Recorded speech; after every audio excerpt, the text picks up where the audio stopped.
Tired of jumping into fake breakouts and watching your trades fizzle? Here's a trend strategy that helps you ride real momentum, not noise. This strategy is all about confluence.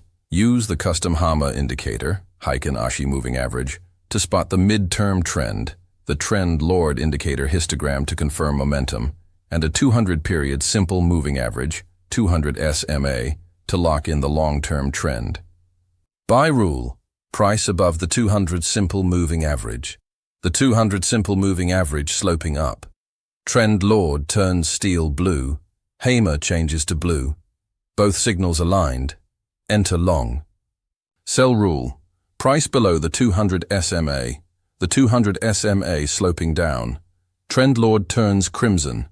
HAMA changes to red. Both signals aligned. Enter short stop loss.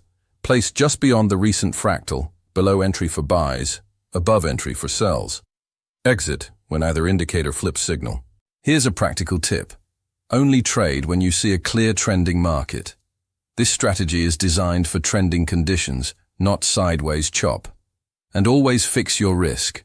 For example, limit each trade to 1 to 2% of your account and set your stop loss before entry. The trend filter, 200 simple moving average, helps you avoid going against the flow. So if you're ready to trade with the trend using smart confirmation instead of guesswork, go to forexmt4indicators.com to grab the free indicators and template. Set yourself up, stay disciplined, trade smart.